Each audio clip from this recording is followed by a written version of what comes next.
Hello, welcome to 1000 Hertz. I'm Johnny Matter. Thanks for tuning in. Today's episode, we're going to talk about Record Store Day. The positives, negatives. Personally, myself, as a record collector, I don't participate in Record Store Day. It's not really my cup of tea. I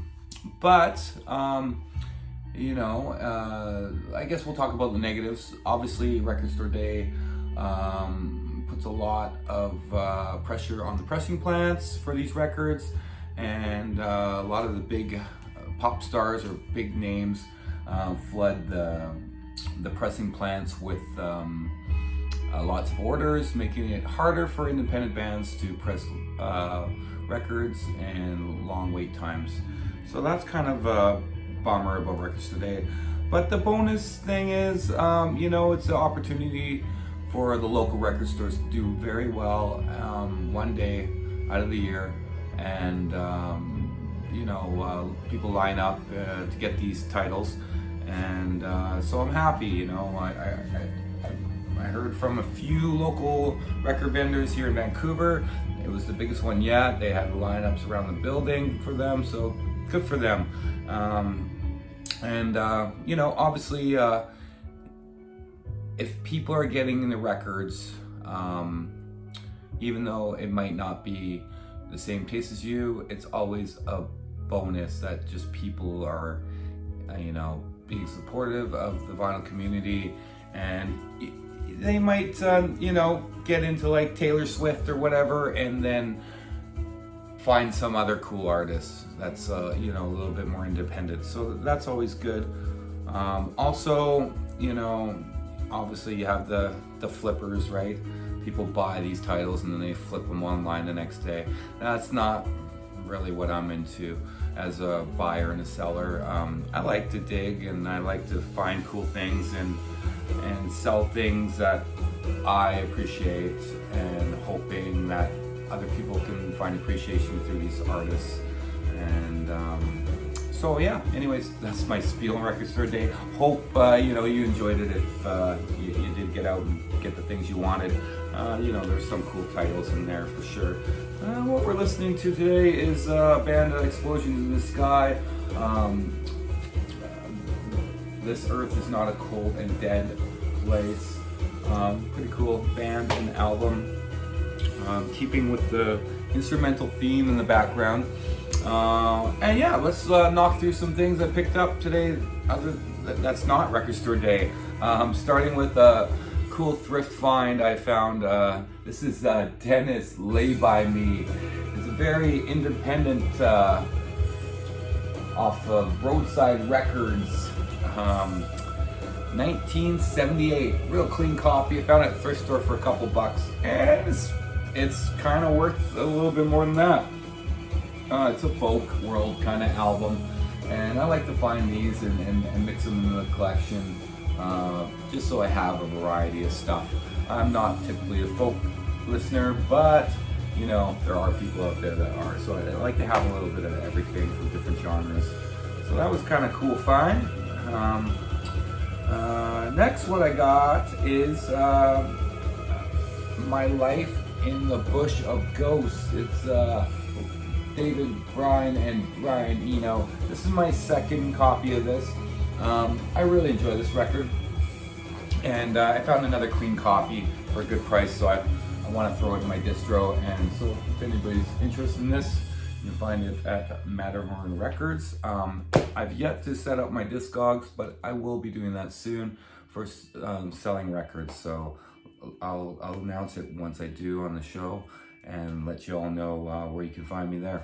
Because right now I'm just doing pop-ups, so events locally. Also, what I found was a used copy of Tragedy, Nerve Damage. Now, this is a great album by them.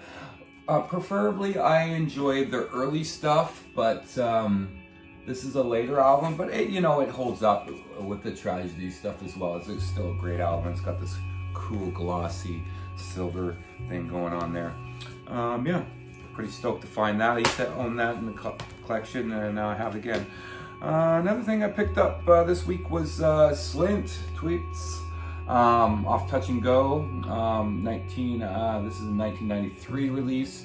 I already have this in my collection, but I love Slint, and I love to have them in my distro for people that are looking for this kind of stuff. So Touch and Go, great label, love it. Next, what I picked up this week was Misfits Evil Live. Yeah, it's it's not it's a later release, but Misfits are fun. I haven't listened to this version yet. If I like the sound of it, I'll probably keep it in the collection. If not, I might go into my distro. Next one I found this week was Run DMC Papa Crazy Extended. This is great. This is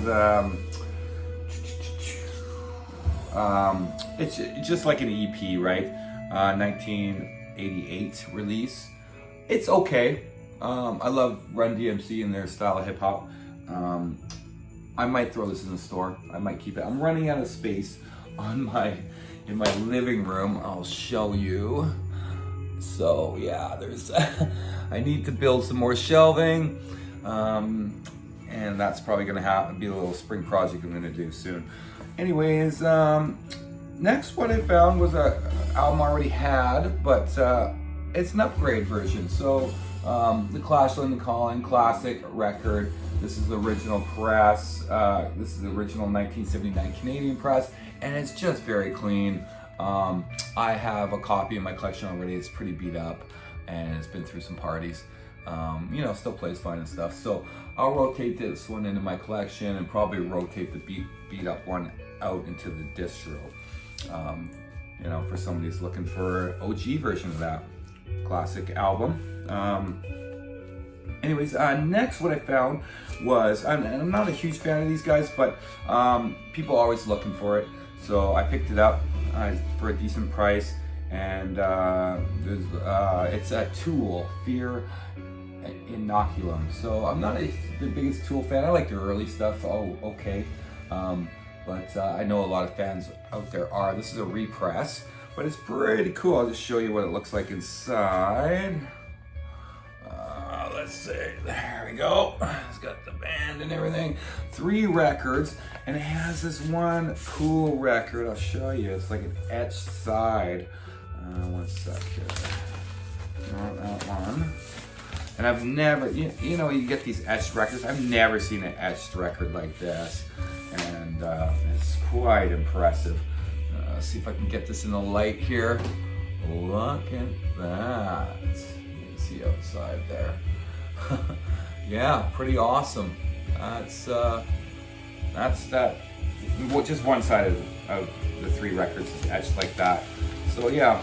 Anyways, got that. I'll throw that in the Matterhorn store for Tool fans that like a copy of that. I'll have it available.